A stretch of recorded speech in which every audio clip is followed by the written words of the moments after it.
Hey, Queen. So today we're going to be talking about putting men on a pedestal.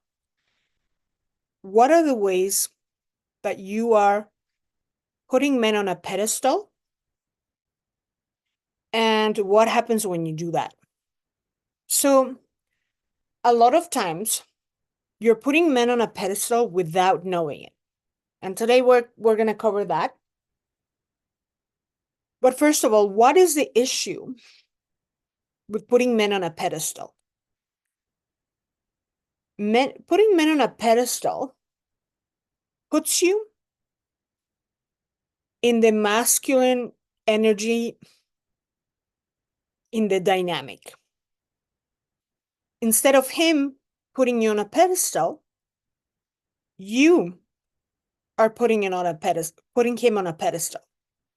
In a nutshell, it is the biggest way of chasing a man. Okay? So you have an idea of this man that is not exactly in congruence with reality, but the big problem with that is that you will like him more than he likes you. You will be the one focusing on him instead of him focusing on you. So you'll be chasing him in a number of ways. Energetically, and trust me, they can feel it. I think they can feel when you are thinking about them a lot, when you like them more than they like you, or they know 1000% they know it. They can feel it. Why? Because men are experts at reading energy. So you'll be chasing him, and there won't be anything feminine about you. You'll be the masculine and he'll be the feminine. And then don't be shocked that he's not pursuing you, or that he's, too passive, or kind of fading out, or hot and cold, or this and that. You're going to repel him somehow. Okay? So, what are the top ways that you're putting men on a pedestal? The first way, sorry, Rick. The first way is when you meet a man and you are all gushing, or how do you say it? What's the word? Gashing, whatever. That sounds bad, right? You're all like impressed and wow about all the things that he is. Let's put an example. Wow, he's a doctor and he owns all these clinics, and he's so powerful and he's so smart. Or he's the best lawyer in town. Like, wow, he's so successful and he's so handsome, and he's just he's tall and he's so handsome, and he's amazing for all the things that he is, all the things that he be. The question is, what did this man ever do for you? How did this man add value to your life? Okay? How has he pursued you? What has he given you? Has he committed to you? Did he give you an engagement ring? Did he pledge his assets to you via marriage? This lawyer, this doctor, he has all these things, these clinics, all this and that. And trust me, this example is very common. Did he give that to you on your unborn child via marriage? What did this man do for you? So what a way that women put men on a pedestal, aka chase men, is by looking at the things that they are. You see, the feminine is. What the feminine brings to the table is to be, is what you are. What the masculine brings to the table is what they do for you, how they conquered you, how they invested in you, how they won your heart. So how did this man win your heart? By being? What is he, a girl? And what are you, a man?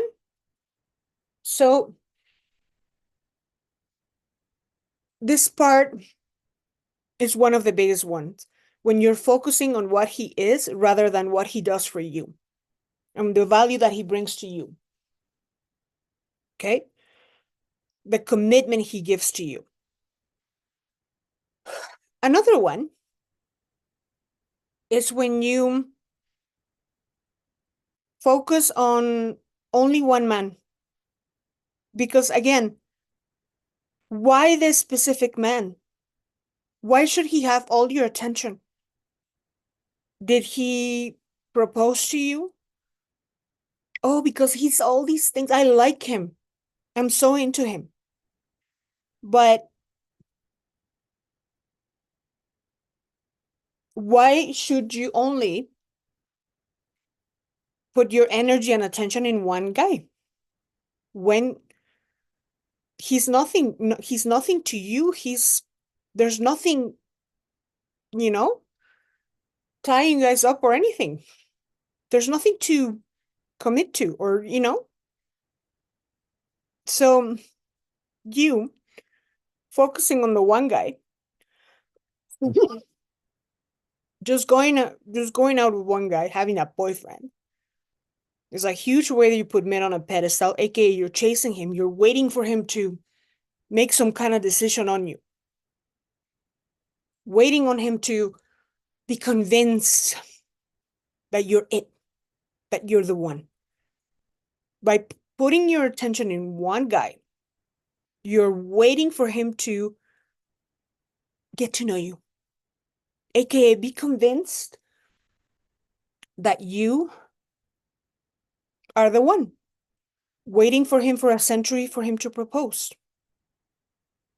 That's you wanting to convince him. That's you putting him on a pedestal. That's you chasing him. That's you on the masculine. And lastly, I want to cover when you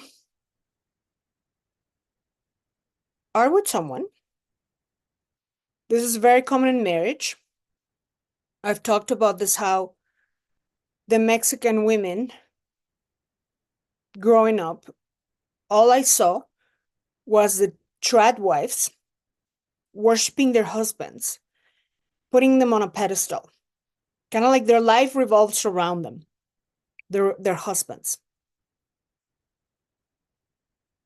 You are chasing him by doing that. Where did he go? What time does he come back? What's he doing? What's he thinking? This and that. What happens is that there's no distance. There's no space. So you are in effect chasing him, like not allowing that space. He goes away kind of like this. And there you are, like creeping, right?